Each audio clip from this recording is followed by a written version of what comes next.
दंसण सहावम पोच्छामि नियमसारम केवली सुध केवली भणिदम्।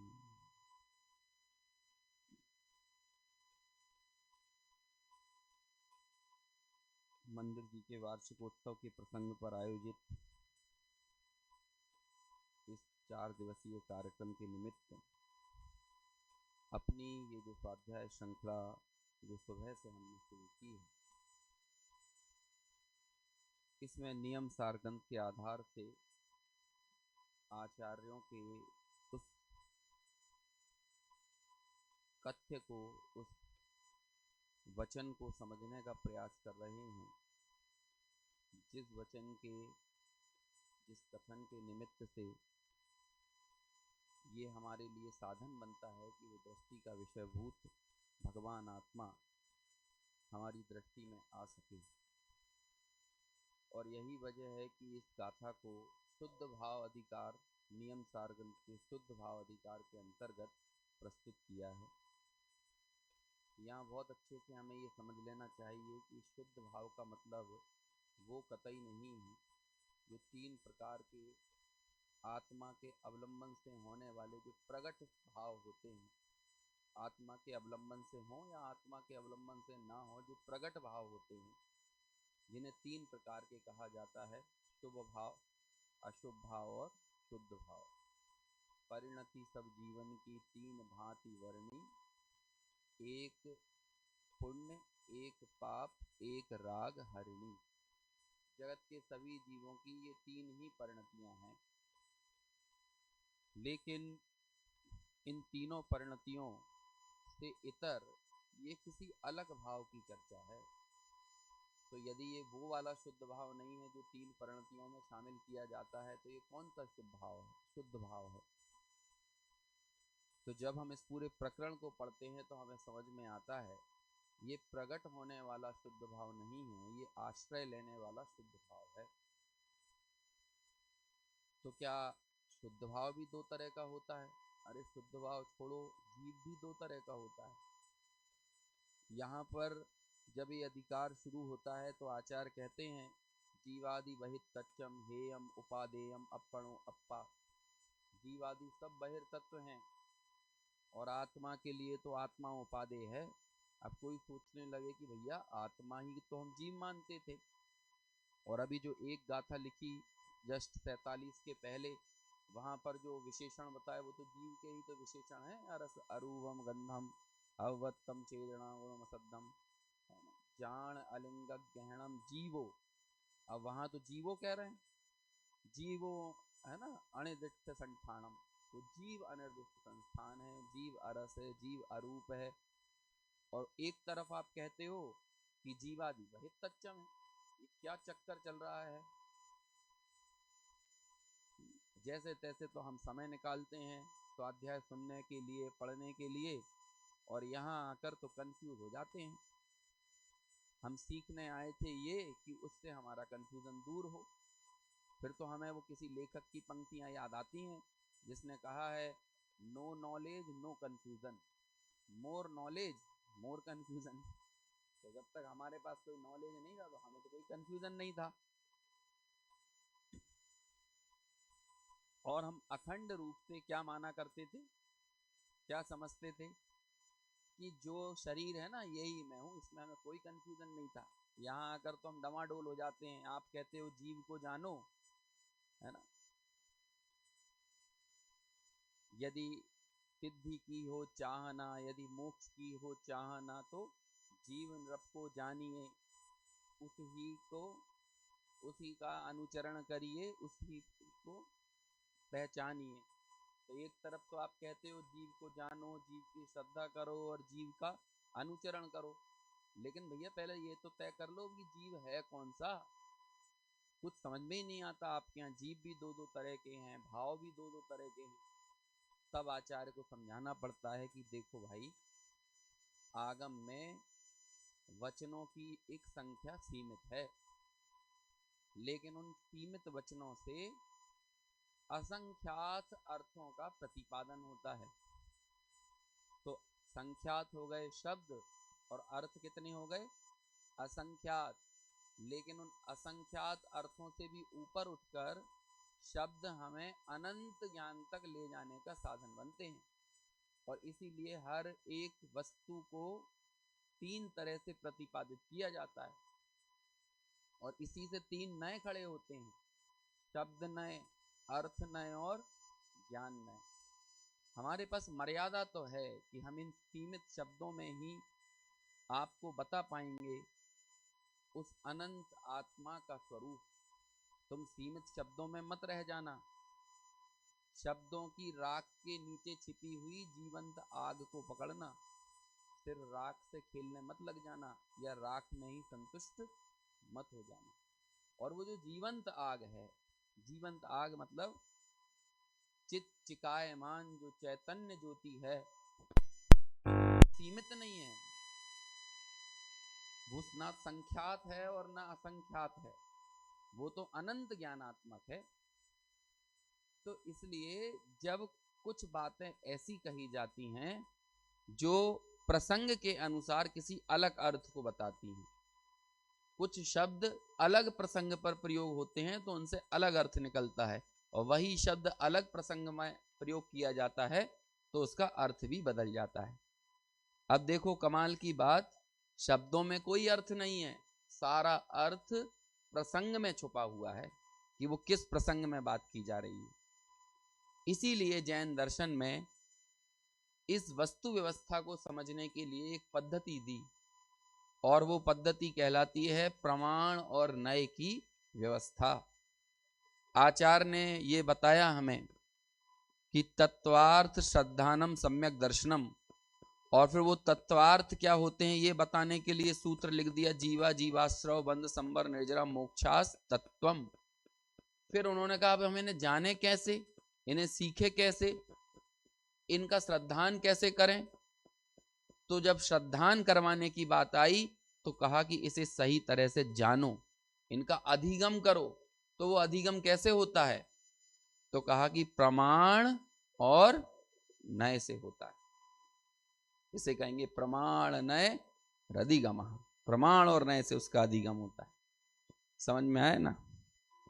कुछ समस्या है क्या पीछे? हाँ ठीक है, नहीं हो रहा लाइव मत होने दो, है ना, कोई बात नहीं। हाँ? तो इस तरह से हमारे सामने अभी शब्द है शुद्ध भाव। विकल्प मत कीजिए लाइव हो नहीं हो, है ना, कुछ हो नहीं हो, जो भी हो रहा हो वो सब व्यवस्था बाद के लिए टाल दो, है?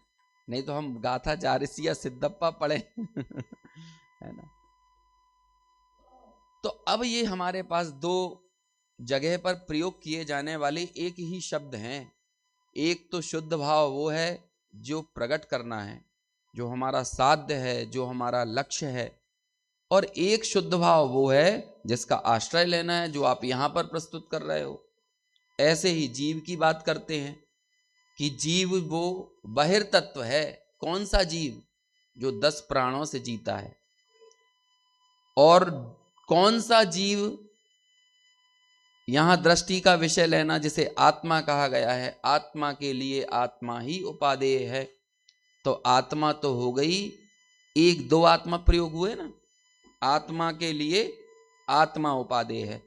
तो अब एक आत्मा कौन है और दूसरा आत्मा कौन है? तो यहां पर पद्मप्रभ मलधारी देव ने तो एक आत्मा शब्द अति आसन्न भव्य मुनि राजों के लिए प्रयोग किया, उन्हें मुनि शब्द से संबोधित नहीं किया। मतलब आप समझ रहे हैं, श्रेणी चढ़ने के काल में जिस आत्मा की मग्नता से वो आगे ऊर्ध्वगमन करते हुए श्रेणियों की सीमाओं को पार करके पूर्ण वीतरागी और केवल ज्ञानी होंगे, वो अवलंबन का विषय क्या है?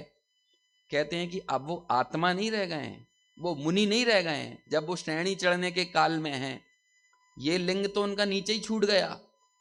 अभी तो वो परम समाधि में स्थित परिणति का नाम भी क्या है? वो भी आत्मा है। और वो परिणति जहां डूब गई है वो कौन है? वो भी आत्मा है। इसलिए आत्मा के लिए आत्मा उपादेय है, और बाकी जीव अजीव आश्रव बंध संबर निर्जरा मोक्ष ये सब क्या हो गए? ये सब बाहिर तत्व है ना। ऐसे होते हैं। तो दो तरह के जीव हो गए ना, एक तो जीव है आश्रय करने योग्य जीव, और एक जो भेदों में पड़ा हुआ है, जिसे आप गुण पर्यायों से समझाते हो, जिसे आप 10 प्राणों से जीने वाला बताते हो, वो सारी चीजें क्या हो गई यहाँ पे, बहिर्तच्चम, वो मेरे स्वरूप में नहीं है। इसे अमृत चंद्राचार्य लिखते हैं, नव तत्व गतत्वेपि यद एकत्वम न मुंचति। हम तुम्हें वो कॉमन फैक्टर पकड़ाना चाहते हैं। आचार्य कहते हैं कि जो कॉमन फैक्टर सब में डोल रहा है, जो सब पर्यायों में है, जो उन सब पर्यायों का आधार है। अरे असमान जाति पर्यायों की भी जीवंतता उस कॉमन फैक्टर के कारण है। बोलो, ये आत्मा निकल जाए तो एक मरा हुआ प्राणी पड़ा हो, उसे कौन जीव कहेगा? उस शव को जीव संज्ञा कहां से मिल पाएगी?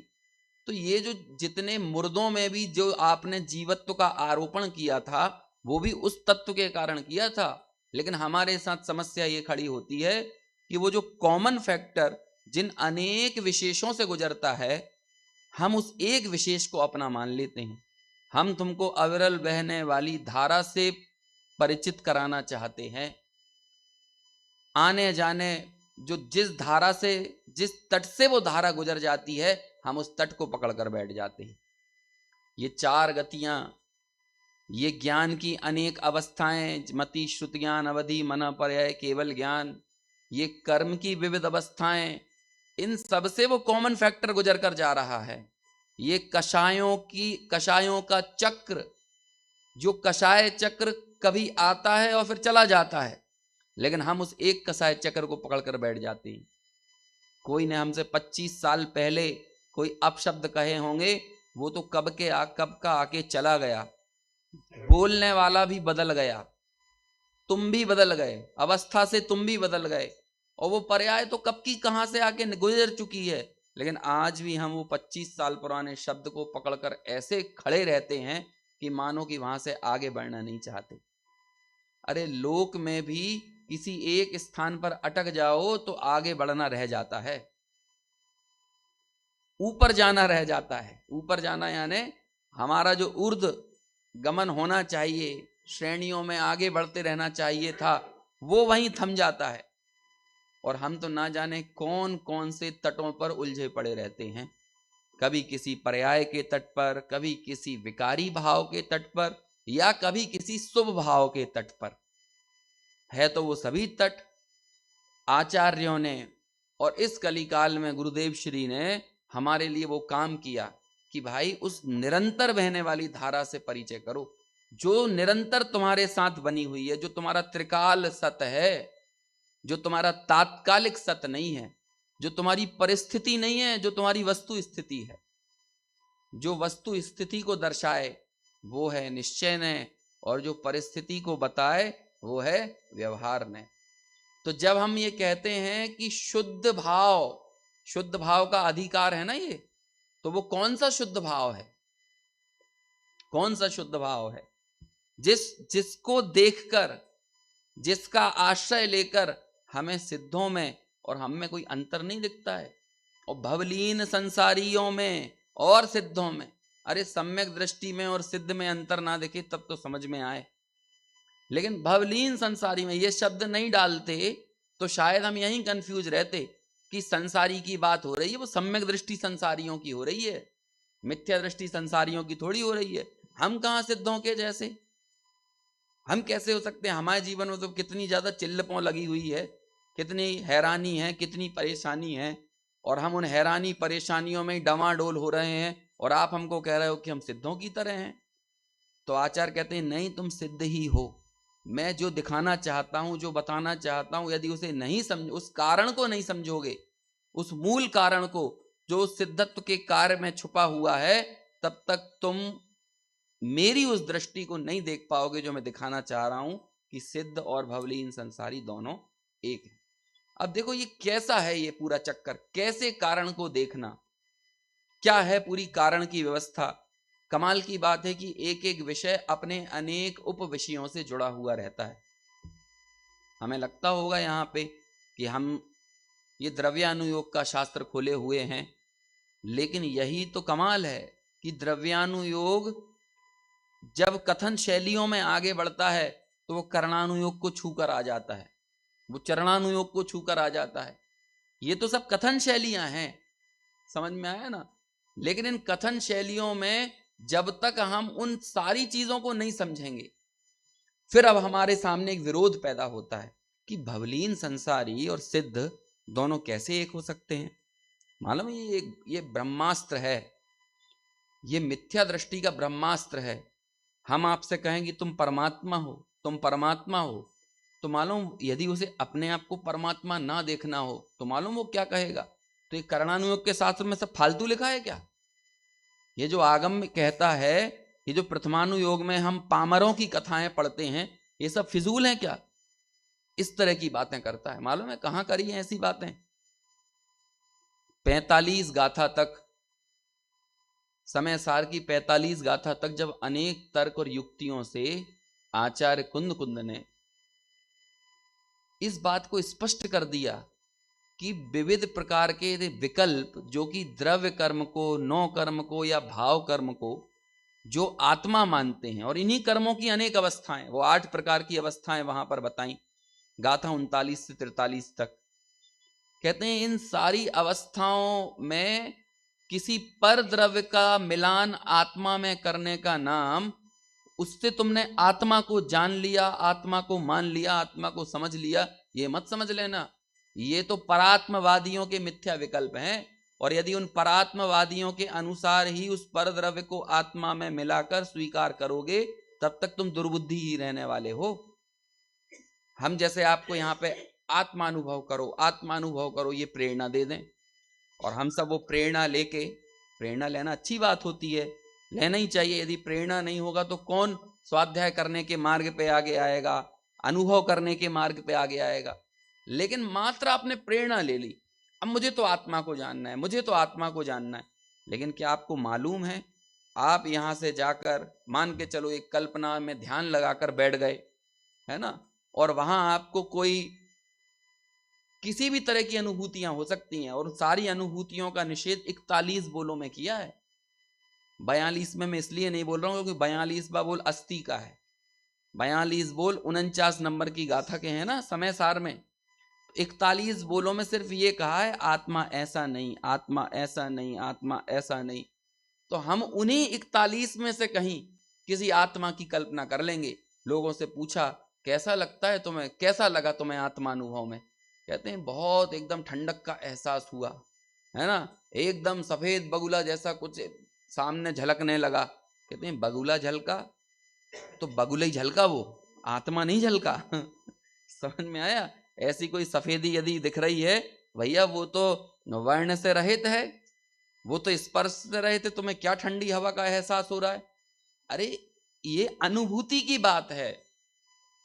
टोडरमल जी को इसके लिए कोई शब्द नहीं मिला, तो उन्होंने एक बात कही कि जैसी तेरी देह में अहम बुद्धि पड़ी है, ऐसी ही जब तक तेरी अपने त्रिकाली द्रव्य में शुद्धात्मा में अहम बुद्धि ना हो जाए, तब तक जैसा उपदेश है वैसा अभ्यास करना।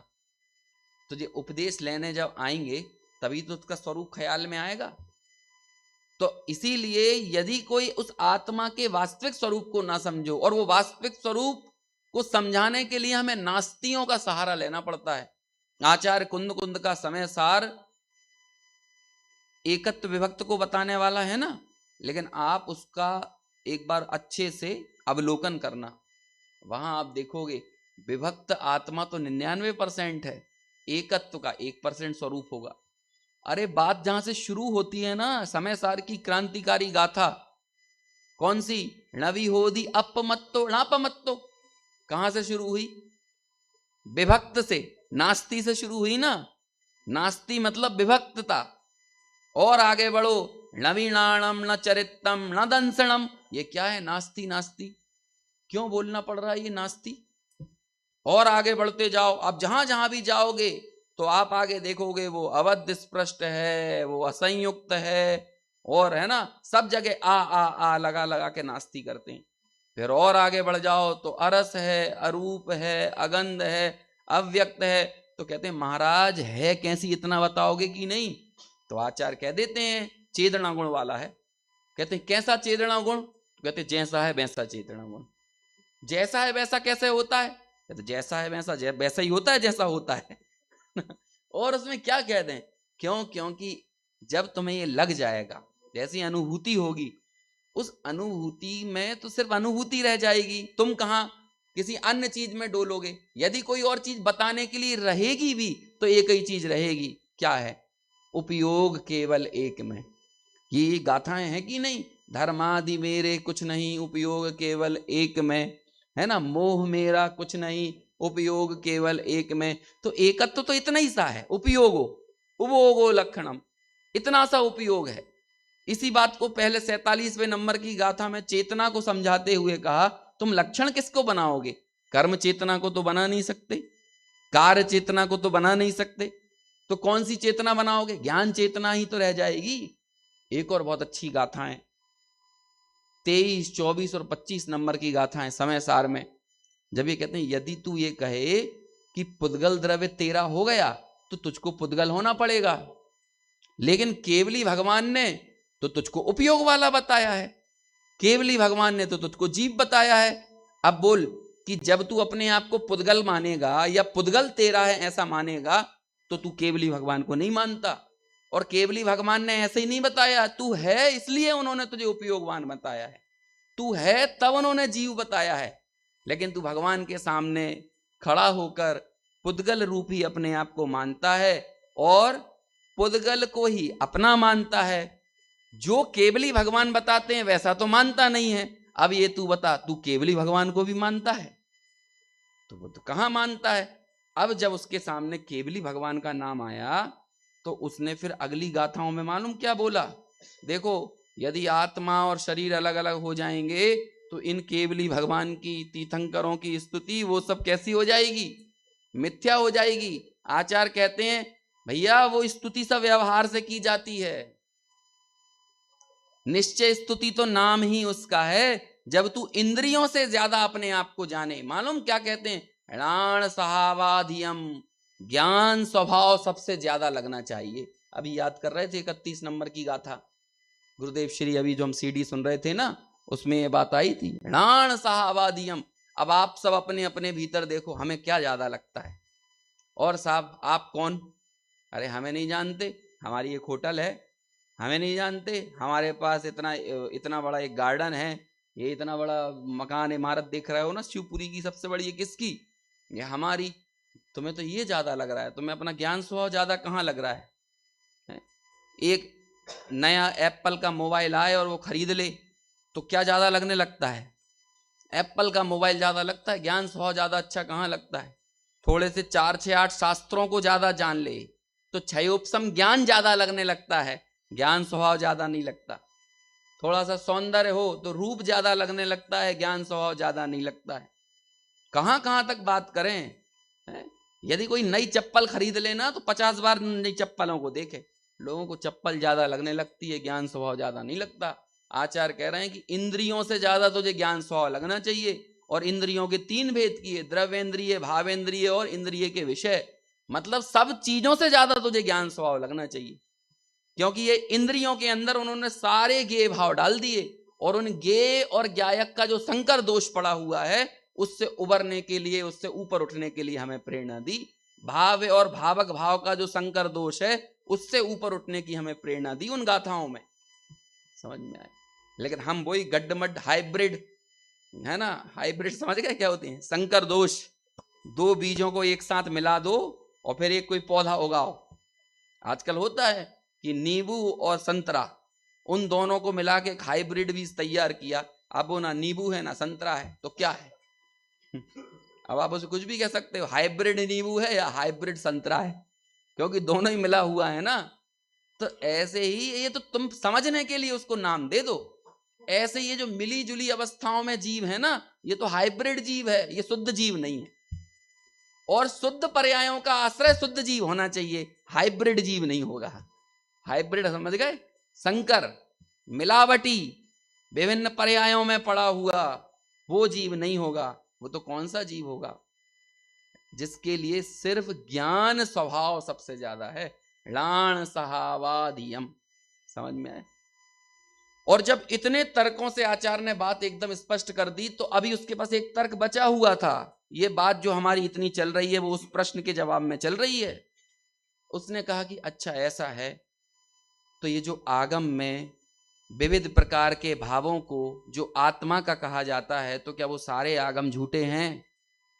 ऐसे हम तुम्हें यहाँ पर ज्ञान चेतना दिखाएं और कहें कि जैसे सिद्ध हो वैसे ही तुम हो, तो हमारे मन में सबसे पहले कौन सी बात उठेगी? तो फिर ये जो जीव समास बताए, ये जो मार्गणा स्थान बताए, ये जो गुण स्थान बताए, ये जो 4 गतियां बताई, 84 लाख योनियां बताई, ये 5 परावर्तन बताए, ये सब क्या है? ये औदैहिक भाव बताए, ये औपसमिक, ये स्वतत्व है कि नहीं? स्वतत्व तत्वार्थ सूत्र है ना, आचार्य उमा स्वामी, समझ लीजिए कि जैनों का एक तरह से संविधान, कि जब भी कहीं कोई प्रमाण प्रस्तुत करना हो तो या तो तत्वार्थ सूत्र रख देते हो या तत्वार्थ सूत्र की टीकाएं रख देते हो। वही तत्वार्थ सूत्र क्या कह रहा है? जीव का स्वतत्व, जीव के भाव, स्वतत्व बोल रहे हैं। जीव के स्वतत्व क्या है? कहते हैं औपसमिक, छायिक, है ना, छायोपसमिक, औदैहिक, ये चारों भाव, और पारिणामिक भी। और तुम अकेले पारिणामिक भाव वाला जीव जीव मानते हो, तो बोलो क्या हुआ इसमें? अव्याप्ति दोष नहीं हो गया? हो गया कि नहीं? हम कहें अकेला परम पारिणामिक भाव वाला जीव, और वहां आचार तो सबको शामिल कर रहे हैं। कहते हैं भैया ये अव्याप्ति वाला दोष नहीं है, बल्कि ये अव्याप्ति, अतिव्याप्ति और असंभव तीनों दोषों से रहित जीव का लक्षण है। तभी जाकर आचार्य को 6 सूत्र बाद उसी तत्वार्थ सूत्र में लिखना पड़ा कि मैं स्वतत्व तो बता रहा हूं ये 5, लेकिन जीव का लक्षण क्या है? तो क्या कहा उन्होंने? उपयोगो लक्षणम। समझ में आया? तुम्हें इतना रस क्यों आ रहा है औदैहिक को अपना मानने में? तुम्हें इतना रस क्यों आ रहा है औपसमिक को अपना मानने में, छायोपसमिक को अपना मानने में, छायिक को अपना मानने में? तुम उस कारण को क्यों नहीं पकड़ना चाहते जो कारण समस्त शुद्ध पर्याय जितनी होती हैं उनका मूल कारण है? आत्मार्थियों का तो यही लक्षण है कि जो गहरे तल में उतरकर, देखो, कार्य की सतह को समझकर जो कारण के तल में जाते हैं वो ही ज्ञानी कहलाते हैं। समझ में आया? कार्य की सतह को देखकर जो कारण के तल में जाते हैं वो ही ज्ञानी कहलाते हैं। समझ में आया? हमने एक बहुत सुंदर प्रतिमा देखी, अभी प्रतिमा की बात हो रही है, अभी भगवान हटा दो उधर से, कितना बढ़िया प्रतिमा है। हमने तो देश भर में अलग अलग प्रतिमाएं देखी, ऐसी चमक तो हमें कहीं नहीं दिखी। कौन लेके आया है ऐसी चमक? तो कोई होगा कि वो फलाना कारीगर है वो लेके आया है, तो कहेंगे कारीगर, चल भाई कारीगर आ, बना दे प्रतिमा, बना प्रतिमा, ऐसी चमक आना चाहिए। वो कहेगा भैया ऐसा पत्थर भी तो लाओ। मैं कौन होता हूं प्रतिमा बनाने वाला? सीधे हाथ खड़ा कर लेगा। अरे तू नहीं होता, तूने हजारों प्रतिमाएं बनाई हैं, तू क्यों नहीं बना सकता? बना, ये पत्थर इतने सारे पड़े हैं, जो मर्जी पड़े वो ले ले, है ना। उसे ले गए पत्थरों की दुकान में, कहते हैं ये वाला पत्थर हिंदुस्तान में बनता ही नहीं है, ये तो वियतनाम से आया है, तुम वियतनाम से वो पत्थर लेके आओ तो मैं बना पाऊंगा। तो कहते तू बनाने वाला नहीं है? नहीं, कहता होऊंगा बनाने वाला, लेकिन मैं प्रतिमा में घुस थोड़ी जाऊंगा, इस पत्थर में घुस थोड़ी जाऊंगा। देखो वो भी ये बोलता है, एक मतलब मूल कारण को उसमें घुसना जरूरी है। बात समझ में आ रही है? हम एक बार गए बाजार, अमरूद लेके आए, पपीता लेके आए, उसने बोला कि भैया ले लो पपीता। हमने कहा अच्छा पका निकलेगा कि नहीं? दिख तो रहा है पका ही निकलेगा, पका और क्या है। और ले गए पपीता 50 रुपए का, और फिर जब जाके अंदर देखा तो एकदम कच्चा था, उसमें तो बाहर से इंजेक्शन लगा के पका दिया होगा। गए वापस उसके पास, भैया तू तो कह रहा था पका हुआ है और ये तो कच्चा निकला। तो वो जो तीसरी दूसरी पासी होगी ना, वो जो बाई जो बेच रही थी वहां पे पपीता, वो भी गई, भैया कच्चा निकला तो हम क्या करें, हम थोड़ी उसमें घुस गए थे, हम थोड़ी उसमें घुस गए थे। अरे वो पका नहीं पका उसकी अपनी योग्यता है, हम थोड़ी उसमें घुसे थे। अभी समझ में आया है? उसका मूल कारण बनने के लिए उसमें घुसना पड़ेगा। आचार्य हमें वो मूल कारण बता रहे हैं जो उसमें घुसा हुआ है, और ऐसा घुसा हुआ है, ऐसा पसरा हुआ है कि जिस दिन वो खत्म हो जाए तो वस्तु खत्म हो जाएगी, ऐसा वो कारण है। इसलिए वो कारण तो अव्याप्ति, अतिव्याप्ति और असंभव दोष से रहित है। मैं ये मान के चल रहा हूं आपने इन तीनों दोषों के नाम सुने होंगे, नहीं सुने होंगे तो मैं संक्षेप में दोहरा देता हूं, क्योंकि दोपहर की सभा में ये मान के चला जाता है कि अपने काम काज छोड़कर जो बैठे हैं वो तो गहन अभ्यासी रुचिवंत लोग ही होंगे। लेकिन चलो प्रोटोकॉल को हम थोड़ा सा निभा लेते हैं इन तीनों को बताने का। अव्याप्ति यानी होता है जो लक्ष्य के एक देश में रहे। अब ये लक्ष्य का एक देश क्या होता है? जैसे आपने ये कहा कि भैया वो लाल शर्ट वाले भैया को बुलाना, अभी लाल शर्ट वाला छोड़ो, इसमें जो गाय के उदाहरण दिए हैं है ना, वो ही उदाहरणों को हम लेते हैं। जैसे आचार्य ने कहा कि जो मुंडी होती है वो गाय होती है, मुंडी यानी जिसके सींग नहीं होते, या आप ये भी बना सकते हो कि जो सींग वाली होती है वो गाय होती है, जो सींग वाली हो वो क्या है? गाय है। अब ये जो सींग वाला लक्षण है ना, ये क्या हो जाएगा? इसमें अव्याप्ति हो जाएगी। कैसे अव्याप्ति? क्योंकि जितनी मुंडी वाली गायें हैं वो सब कहलाएंगी अगाय, कहलाएंगी ना अगाय। चलो थोड़ा और आगे बढ़ते हैं। यदि हम गाय का लक्षण बनाए कि जो सफेद है ना वो गाय है, अब इसमें कौन सा लक्षण हो गया? लक्षणाभास हो गया। गाय को यदि आपने कहा सींग वाली गाय, तब तो जितनी मुंडी गायें हैं, मतलब पूरे लक्ष्य में घटित नहीं हो रहा ये सींग लक्षण, आधे लक्ष्य में घटित हो रहा है, तो आधे लक्ष्य में घटित होने से ये क्या कहलाएगा? अव्याप्ति। और आप कहो सफेदी गाय का लक्षण है, तो सफेद तो बगुला भी होता है, हंस भी होता है, और पता नहीं कितने जानवर सफेद होते हैं, तो वो सब भी कौन कहलाने लगेंगे? वो भी गाय कहलाने लगेंगे। तो ये क्या हुआ? लक्ष्य के अलावा अलक्ष्य में भी चला गया, तो इसलिए ये कौन सा लक्षण हो गया? अतिव्याप्ति। समझ में आया? और आगे बढ़ो। आपने फिर एक और ऐसा लक्षण बनाया जो जिसकी शरीर पर एकदम घुंघराले बाल होते हैं, वो क्या कहलाती है? गाय कहलाती है। कहते हैं पागल हो गया है क्या? वो कुछ और ही होगा, ऐसे घुंघराले उंगराले बाल वाला रीछ बीछ होगा, भालू वालू होगा, वो गाय थोड़ी है। तो ये लक्षण कौन सा लक्षण कहलाने लगेगा? असंभव। अव्याप्ति, अतिव्याप्ति और असंभव। अभी आप इन पांचों भावों में से चार भावों को जीव पर रखकर देख लो। आपने ये कहा जिसके अंदर औपसमिक भाव होता है ये जीव का मूल तत्व है, तो बोलो कौन सा लक्षण हो गया? यदि औपसमिक भाव को आपने लक्षण बना लिया तो जितने मिथ्या दृष्टि हैं वो सब कौन कहलाने लगेंगे? वो सब अजीब कहलाने लगेंगे। समझ में आया ना? यदि आपने ये कहा छायोपसमिक भाव आत्मा का लक्षण है, तब क्या होगा? जितने सिद्ध भगवान हैं या जो छायोपसमिक भाव से रहित हैं, ऐसे केवली, वे सब कौन कहलाने लगेंगे? वो सब अजीब कहलाने लगेंगे। एक भाव में हमने जीव जितने मिथ्या दृष्टि थे उनको अजीब बना दिया, और एक भाव को एक्सेप्ट करने पर सिद्ध सारे अजीब हो गए। इसी तरह आप औदयिक भाव को लक्षण बनाओगे तो उदय से रहित जो सिद्ध भगवान है वे भी अजीब हो जाएंगे। सिद्ध भगवान की वंदना कर रहे हैं ना, तो भैया सिद्ध भगवान मतलब वो, अरहंत भगवान मतलब दर्पण। जैसे कि आपका मुंह यदि खराब हो तो हम बोलते हैं भैया आईना देखा कि नहीं देखा, तो वो तुरंत पर्स में से निकालता है, हाँ देख तो लिया, देख लिया। कहते हैं भैया आईना देखने के बाद भी ये चेहरे का विकार क्यों दूर नहीं होता? आईना देखने के बाद भी तुम्हारा थोड़ा सही क्यों नहीं होता? यदि नहीं हुआ तो मतलब नहीं देखा। आईना देखने का प्रयोजन और कुछ तो है नहीं, अपने इस विकार को दूर करना ही तो है। ऐसी अरहंत देखने का क्या प्रयोजन है? भगवान देखे कि नहीं देखे?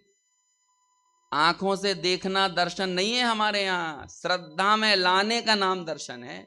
इसलिए देव दर्शन में अकेला ये देखने वाला गुण इन्वॉल्व नहीं है, बल्कि श्रद्धा इन्वॉल्व है। और जब भगवान को देखा मतलब क्या होना चाहिए? जो हमारा विकार है वो विकार दूर होना चाहिए, और वो विकार बना हुआ है इसका मतलब भगवान को नहीं देखा। आगे जाकर आप औदयिक भाव को भी यदि जीव का लक्षण मान लोगे तो ये भी क्या हो जाएगा, अव्याप्ति दोष। समझ में आया ना, आधे में घटित हो रहा है, आधे में घटित नहीं हो रहा। और एक और कौन सा बच गया, और नहीं, 4 भाव में औदयिक, औपसमिक, छायिक भाव। छायिक भाव को तो जीव का लक्षण कह लें। कहते हैं भैया ऐसा कर लोगे तो 12वें गुण स्थान तक के जितने भी साधक हैं, अंतरात्मा हैं और नीचे के बहिरात्मा हैं, वे सारे के सारे कौन साबित हो जाएंगे, वे सभी अजीब साबित हो जाएंगे। अब आप सोचो कितनी मुश्किल काम है। तो किसे बनाना पड़ेगा जीव का लक्षण। और यदि आपने कहा अरूपी जीव का लक्षण है तो क्या होगा, तो वो लक्ष्य के अलावा अलक्ष्य में चला जाएगा। क्योंकि धर्म, अधर्म, आकाश, काल, ये भी कौन होते हैं, अरूपी होते हैं। समझ में आया। आत्मा को समझाते समय हमें दोनों बातें बताना पड़ती हैं, वो चिन्ह मूरत है और बिन मूरत है। जब हम उसे बिन मूरत अकेला कहकर छोड़ दें और बिन मूरत पहले बताएं तो दिक्कत है। पहले तो क्या बताना पड़ेगा, चिन्ह मूरत। समझ में आया। बिन मूरत कह के तो उसे सारी पुद्गल की सत्ताओं से भिन्न बताया जाता है, और चिन्ह मूरत कह के उसे अन्य 4 द्रव्यों की सत्ताओं से भिन्न बताया जाता है। यही परिपाटी है। अहम एको खलु शुद्धो ऋण दंसन मयो सदा रूबी। क्या बताया पहले, अरूबी बताया पहले, कि पहले क्या बताया, ज्ञान दर्शन मई। ज्ञान दर्शन मई को समझो पहले, और फिर यदि ये ज्ञान दर्शन की सत्ताओं को यदि किसी पुद्गल में ढूंढ रहे हो तो नहीं, वो अरूपी भी है। ये सत्ता किसी पुद्गल में नहीं मिलेगी। और इंद्रिय के विषय, और इंद्रियों में भी द्रव्येंद्रिय, भावेंद्रिय, ये सब गेय हैं। और गेय भाव कह के इन सबको किस में डाल दिया, सबको पुद्गल के खाते में डाल दिया। समझो तो सही इसकी गहराई को, जहां आपको आचार्य लेके जाना चाहते हैं। मोतियों को पाने के लिए तो नीचे उतरना पड़ता है, ऊपर ऊपर तो रेत ही मिलेगी। समझ में आया। यदि ये गाथाएं आचार्य हमारे सामने प्रस्तुत कर रहे हैं, यदि ये आगम में ये पड़ी हुई गाथाएं हैं, तो इन गाथाओं की गहराई क्या है। ऊपर ऊपर से पढ़कर जाने वाला आदमी स्वच्छंदी होता है, गहराई में उतरता है तो उसे समझ में आता है। आज सुबह भी बात कही थी, चैतन्य के स्पर्श किए बगैर, अनुभूति में आए बगैर आप व्यवहार का निषेध नहीं कर सकते। अरे और अनुभूति के काल में तो निश्चय का भी निषेध हो जाता है। आप कहां व्यवहार की बात कर रहे हो, क्योंकि तो अन्वेषण काल की बात है। इसके बाद एक पद आता है, पता है आपको, सुबह थोड़ी सी चर्चा निकली थी फिर रह गई। पद्मपुरम मलधारी देव तो ऐसा लिखेंगे, मैं सुबुद्धियों में और कुबुद्धियों में कौन से नए से अंतर देखूं। क्यों ऐसा लिख रहे हैं। एक तरफ तो प्रमाण और नय की इतनी स्थापना की जाती है, मुश्किल से की जाती है, नयों से आगम को पढ़ो समझो ये बताया जाता है, और वे कह रहे हैं कि मुझे तो कोई नय ही नहीं दिखाई देता जिससे सुबुद्धि और कुबुद्धि में अंतर करूं। तो ये जो वचन है ये नयों के विरुद्ध हैं क्या। आगे कुछ बढ़े हैं उससे पहले आपसे बात पूछता हूं, आपको बात समझ में आ रही है इतनी देर से जो अपन कर रहे हैं? नहीं तो चला जा रहा हो एक तरफा मामला, ऐसा तो नहीं। क्या कहते हैं वहां पे, सुबुद्धियों में और कुबुद्धियों में मैं किस नए से अंतर देखूं। ये नए खत्म होते कहां हैं जब आपको कोई अंतर दिखाई नहीं देता। आचार्य कहते हैं भैया 2 तरह की स्थितियां होती हैं, एक होता है अन्वेषण का काल और एक होता है अनुभव का काल। जब तक आप आत्मा को तच्चाणेषण काले, है ना, तत्व के अन्वेषण के काल में जुत्तिमग्गेण, ऐसा एक शब्द आता है ना, ये बड़े नय चक्र की गाथा है, बृहद नय चक्र, जिसे माल्य धवल आचार्य ने लिखा हुआ है। कहते हैं कि आत्मा को शुरुआत में तुम्हें कैसे जानना पड़ेगा। कहते हैं वो अन्वेषण का जो काल चलेगा ना, तच्चाणेषण काले, जो अन्वेषण का काल है, वहां पर तो जुत्तिमग्गेण, युक्ति के मार्ग से, और युक्ति कहते हैं प्रमाण, नय और निक्षेप तीनों को। ये तीनों को क्या कहते हैं, युक्ति। और फिर कहते हैं कि जब कहते हैं जब अनुभव का काल शुरू हो गया तब क्या, वही आत्मा जिसका तुम अन्वेषण कर रहे थे प्रमाण, नय और युक्ति से, जब अनुभव का काल शुरू हुआ तो क्या हुआ। कहते हैं भैया तब तो वो तुम्हारे लिए प्रत्यक्ष हो गया ना, पच्चखा अनुभवो जम्मा, जब अनुभव में ही वो प्रत्यक्ष हो गया तो अब वो प्रमाण में युक्ति की क्या जरूरत है। ऐसे ही अनुभव के काल में ज्ञात होता हुआ आत्मा ऐसा आता है कि हमें इस जगत के आत्माओं में भी सुबुद्धि और दुर्बुद्धि का भेद नजर नहीं आता। हमें जगत के आत्मा में भी औदयिक, औपसमिक, छाय उपसमिक ये सब भेद समझ में नहीं आते। हमें तो वो सब कैसे लगते हैं, वो सब एक जैसे लगते हैं, जैसे भवलीन संसारी हो और जैसे सिद्ध प्रमाण। देखो भाई, समझ में नहीं आए ना यदि आपको, तो आप अशोक जी को कोसना क्योंकि मैं तो कुछ दूसरा विषय लेने वाला था, यही कहने लगे कि नहीं आप यही लो, है ना, है, क्योंकि सुबह हम कर्म दहन विधान कर रहे हैं और वहां पर सिद्धों की बात हो रही है। तो वो जो सिद्धों की बात हो रही है, तो यहाँ सिद्धों को और भवलीन संसारियों को एक क्यों कह रहे हैं, वो आपको बताना पड़ेगा कि नहीं। और आप तैयार रहो, अब जितनी भी बात चलेगी यही चलने वाली है। तो अब आपको समझ में आए ना आए कम आए ज्यादा आए, वो सबकी जिम्मेदार तो अशोक जी चलो खैर आगे बढ़ते। देखो आगे हम बात कर रहे थे कारण की। जब हम मूल कारण को दिखाएं तो वो जो मूल कारण कौन होना चाहिए, जो उसमें घुसा हुआ हो। इसके लिए शास्त्रीय भाषा में शब्द होता है, उसके अंदर व्याप्य व्यापकपना होना चाहिए। कुछ शब्द आपके कानों में यदि पहली बार गुजर रहे हों तो अच्छा बात है। जिंदगी में हर चीज कभी ना कभी तो पहली बार ही गुजरती है ना। तो पहली बार ही सही, कम से कम अगली बार जब ये कानों से गुजरेंगे तो पहली बार नहीं होंगे, है ना। क्या कहते हैं उसे, किसी चीज को उसमें इनबिल्ट होने के लिए क्या होना चाहिए, उसके अंदर व्याप्य व्यापकपना होना चाहिए। ये व्याप्य व्यापक क्या होता है, जैसे कि घड़े के अंदर घड़ा हो जाता है पूरा व्याप्य, और उसके अंदर कौन व्यापक है, मिट्टी व्यापक है ना। तो आचार्य कहते हैं कि वो मिट्टी ही उस घड़े की मूल करता है। और इसी को जब कारण की तरफ से आप बात करते हो तो उसे बोलते हैं उपादान। आदान यानी होता है लेना, ग्रहण करना, और उप यानी होता है नजदीक से। अब आप बताओ, घड़े को सबसे नजदीक, घड़े ने सबसे नजदीक से किसको ले रखा है, सबसे नजदीक, इतने नजदीक से कि घड़ा और मिट्टी अलग नहीं है। जिस दिन मिट्टी चली जाएगी उस दिन घड़ा चला जाएगा। इसे कहते हैं दीवानगी, इसे कहते हैं नजदीकी, इसे कहते हैं प्रेम। तुम क्या दुनिया में प्रेम को स्थापित करते रहते हो, हैं? ऊपर ऊपर से गाने वाने बना देते हो कि हम दो शरीर एक जान है। अरे तुम दो शरीर एक जान की बात कर रहे हो, एक जान एक शरीर नहीं है समझ में, वो एक जान एक शरीर अलग है, तुम दो जान एक जान दो शरीर बनाने की बात कर रहे हो। ये ज्यादा एक जान दो शरीर करोगे तो एक शरीर में अनंत जान रहेंगी समझ में आएगा। एक निगोद शरीर में एते जीव बखान, तीन काल के सिद्ध सब एक अंश प्रमाण। ज्यादा ये नहीं करो कि ये हमारा, ये हमारा, ये हमारा। अपन खूब लड़ते हैं ना, एक घर के लिए चार भाई लड़ रहे हैं, चिंता ना करो। अभी तुम्हें ये लग रहा है, अभी तुम्हें एक उसके लिए लड़ रहे हो, एक ही जगह को तुम्हें हड़पने की पड़ी हुई है। तुम चिंता ना करो, अभी चार ना मिलेंगे, ऐसे अनंत मिलेंगे जिनकी एक ही शरीर के स्वामित्व के लिए लड़ाई चल रही है एक का स्वामित्व मिल जाए, एक का स्वामित्व मिल जाए। अरे अपने मूल लक्षण को जानो, उस उपादान को जानो। उपादान जो सबसे नजदीक से जिसने ले रखा है, तो मिट्टी ने सबसे नजदीक से किसको ले रखा है, वो घड़े ने सबसे नजदीक से किसे ले रखा है, प्रतिमा ने सबसे नजदीक से किसको ले रखा है, उस पाषाण को ले रखा है। तो वो सारे जो लोग पहले स्वामित्व जता रहे थे, समझ में आया ना।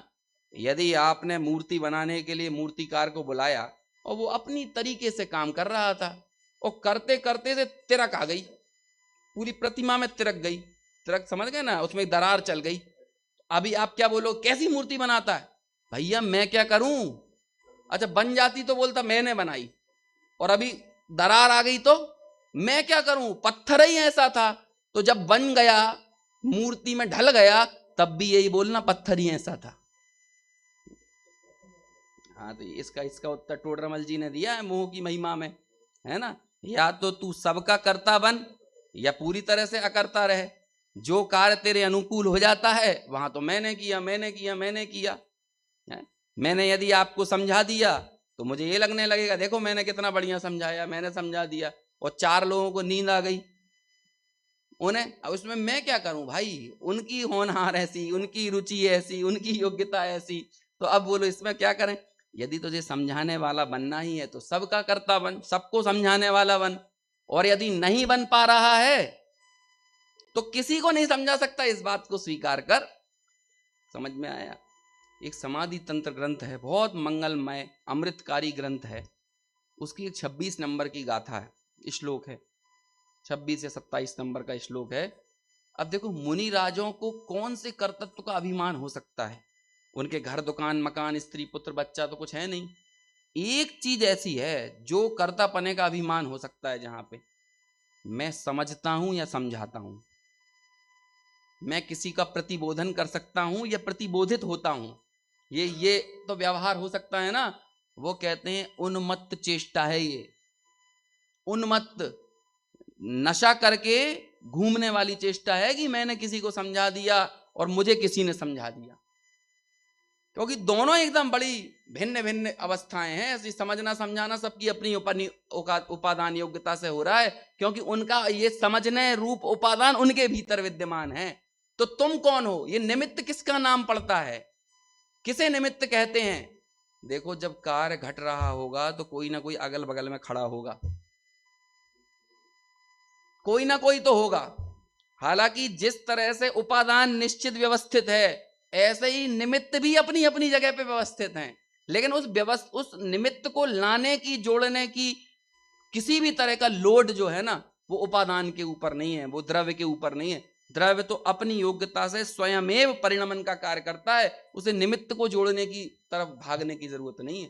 गुरुदेव ने यदि जिंदगी भर कोई कहे ना कि किस चीज पर कुठाराघात किया, तो उसका एक शब्द में उत्तर है, एक लाइन में उत्तर है, निमित्ताधीन दृष्टि पर। ये बस। तो कहते हैं जो बगल में मौजूद था, जो निमित्त विद्यमान था, अब लोगों के होश उड़ जाते हैं। क्यों? क्योंकि निमित्तों के साथ वे इतने गहराई से चिपके हुए थे, इतना उनका अहंकार बन गया था वो निमित्त। आप क्या समझ रहे हैं? चाहे उनकी क्रियाएं हो, चाहे उनका क्षयोपशम ज्ञान हो, वो सारी नैमित्तिक दशाएं उनका अहंकार बन गई थी। और जब भी किसी का की उस मान्यता पर प्रहार करते हो, देखो लोग बाग भी ऐसा बोलते हैं, अरे अब वो फलाने ने मेरे से 25,000 रुपए की धोखाधड़ी कर ली, तो मालूम क्या बोलते हैं वो, 25,000 ले लिए, मुझे इस बात का दुख नहीं है, मुझे मूर्ख बना दिया। क्या काय का दुख है? 25,000 लेने का नहीं, मुझे बेवकूफ बना दिया, मुझे ठग लिया। तो क्या है, पहले वो अपने आप को बहुत गहराई में समझदार मान के बैठा हुआ था कि मैं तो कोई बल्लम खां हूं, और कोई आदमी उसे 25,000 का चूना लगा जाए तो वो पूरा जो बल्लम खां मान के बैठा था ना, वो रह गया। तो उसे बोलो दुख काहे का होता है? हम सबको काहे का दुख होता है? अरे इसी अहंकार के टूटने का। ये निमित्त वो क्रियाओं में ही क्यों ना पड़ा हो, जब उसके ऊपर कोई चोट करता है तो लगता है सीधे हमारी उन अनादिकालीन मान्यताओं पर चोट पड़ गई, जन्मजात मान्यताओं पर चोट पड़ गई, तो हम एकदम खड़े हो जाते हैं, फिर हम काले झंडे दिखाते हैं, सामने वाले को गलत साबित करते हैं। लेकिन करना तो अल्टीमेटली यही पड़ेगा, उस मूल कारण को पहचानना पड़ेगा, जिस मूल कारण को ये नियमसार समझने की हमारे लिए सारा प्रयास कर रहा है, इसकी कोशिश है। उस कारण को देखो जो कार्य में विद्यमान है। कौन है कार्य में विद्यमान? अब बताओ, वो महावीर भगवान का जीव है ना, शेर था ना, अभी वो सिद्ध बन गया, बोलो उसमें कौन विद्यमान है? वो 2 मुनिराज विद्यमान है जिन्होंने उन्हें सम्यक दर्शन दिया। कौन है? और अनंत काल तक ये इसी सिद्धत्व के साथ रहेंगे। उस अनंत काल तक उनके साथ कौन रहेगा? कौन रहेगा अनंत काल तक? अरे उनका अपना जीवत्व, जो जिसे हम जीवत्व कहते हैं, जिसे हम परम पारिणामिक कहते हैं, जिसे हम कारण समय सार कहते हैं, जिसे नियम सार कारण शुद्ध पर्याय कहती है, वो सिद्धत्व रूपी कार्य शुद्ध पर्याय में विद्यमान जो कारण है, ये कारण शुद्ध पर्याय पर्याय का नाम नहीं है, ये कारण शुद्ध पर्याय द्रव्य का नाम है। बस उसके लिए एक शब्द दिया पद्म परमलधारी देव ने, समझ में आया? और उसके बाद इसका उद्घाटन कर दिया। वो तो क्या करें, ये बात एक ऐसे व्यक्ति के मुंह से उद्घाटित हुई इस काल में जिस व्यक्ति से हमें अलग अलग वजहों से ऐतराज था। तो उस व्यक्ति का निषेध करते करते हमने इस मूल बात का भी निषेध कर दिया। हमें इस बात में ऐतराज खड़ा हो गया। हम अकेले उनको झंडे नहीं दिखा रहे, हम इसे भी झंडे दिखा रहे हैं काले। हम उन पे ही अकेले उंगली नहीं उठा रहे हैं, हम इस पे भी उंगली उठा रहे हैं। अरे अब इसमें क्या करें, ये बात उनके मुख से आई है। अब तुम इसे समझो तो ना समझो तो, लेकिन समझना यही पड़ेगा, चाहे आज मान लो चाहे अनंत काल बाद मान लो, मानना तो यही पड़ेगा। हम तुम्हें वो मूल कारण दिखा रहे हैं जो कार्य में सदा काल विद्यमान रहता है। ऐसे जब आप निमित्त उपादान की गहराई में उतरते हो तो आपको अपने उपादान, अपना इनबिल्ट तत्व, अपना व्याप्य व्यापक तत्व वो पकड़ में आता है। अब उस व्याप्य व्यापक मूल तत्व को दर्शाने में यदि तुम्हारे अहंकार पर चोट लगती हो तो लगती रहे। तुम्हारी मान्यताएं यदि हिलती हों और अंदर में एक भूचाल पैदा होता है तो आने दो। हम इसीलिए ये बता रहे थे कि वो भूचाल पैदा होना चाहिए। वो अडोल बनकर जो अंदर में निष्कंप बन के पर्याय मूलता एकदम अंगद के पांव के तरह पड़ी हुई है, वो छूटने का नाम नहीं लेती। एक विधान नहीं, ऐसे 10 विधान करवा लो, समझ में आया? एक शिविर नहीं 10 शिविर लगवा लो, लेकिन वो अडोल अटल अकंप पर्याय मूलता जब तक अपनी जमीन से नहीं हिलेगी हमारा प्रयोजन सिद्ध नहीं होगा, हमारा कार्य सिद्ध नहीं होगा। और यदि अंदर में भूचाल आया है तो आ जाने दो। तुम्हें कोई बात नहीं जम रही हो, तुम्हें लगता हो ये बड़ी गहरी बात है, ये बड़ी सूक्ष्म बात है, ये बात इस सभा में नहीं करना चाहिए, ये बात वहां नहीं बोलना चाहिए, बोलते रहो जो बोलना है, लेकिन समझना तो यही पड़ेगा। यदि आपको ये बात अच्छी भी लगे ना तो भी आप बधाई अशोक जी को ही देना क्योंकि उनने ये बात यहां पर छेड़ी है, लेकिन वे भी निमित्त रूप से विद्यमान है। वास्तव में सही बता रहा हूं मैं बिल्कुल। ये आप 1 मिनट पहले तक मैं सोच रहा था प्रवचन सार नीचे से बुलवाऊं, 1 मिनट पहले तक, लेकिन मैं कौन होता हूं बुलवाने वाला? कौन होता हूं बुलवाने वाला? इससे तुरंत ये बात पता चलती है कि निमित्त से कुछ भी नहीं होता है। और इसलिए मैं मालूम अब कहीं कोई विषय सोच के ही नहीं जाता हूं क्योंकि मुझे मालूम है ऐसा एक बार नहीं, ऐसा कईयों बार हुआ है। सोचे हुए विषय से कुछ नहीं होता है, जो बात निकलना होती है वही सामने आती है। और इसकी विशेष चर्चा आगे।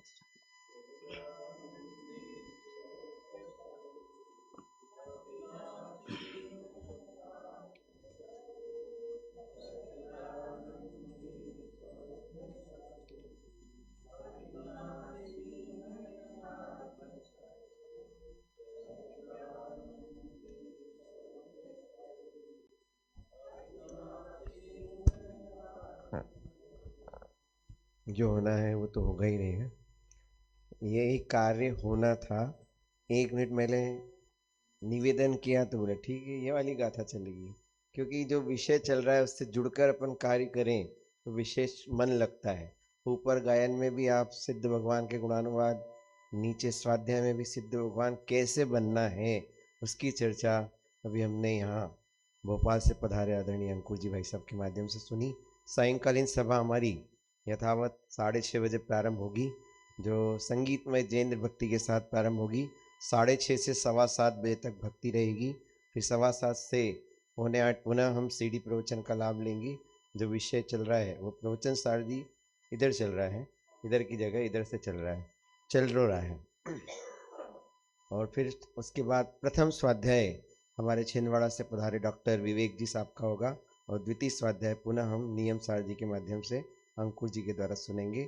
और फिर विशेष सांस्कृतिक कार्यक्रम की श्रृंखला आदरणीय विवेक जी भाई साहब के द्वारा यहाँ से प्रारंभ होगी। अभी जिनवाणी विनय के लिए आप सभी अपने स्थान पर खड़े हो जाएं। मिथ्यातम नाश वेको, ज्ञान के प्रकाश वेको, अनुसी बखानी है। वेको स्वपर पिछान वेको परम प्रमाणी है। अनुभव बताए वेको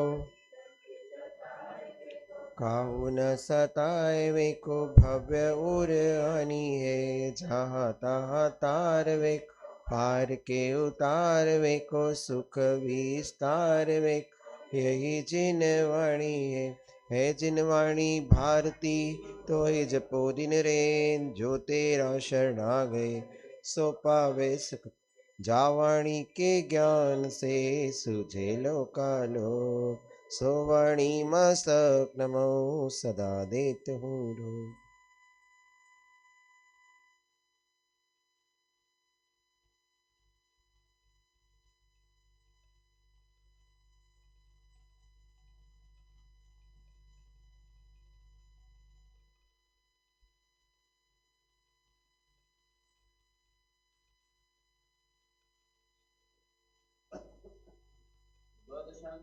माता की जय हो, महान जैन धर्म की जय हो।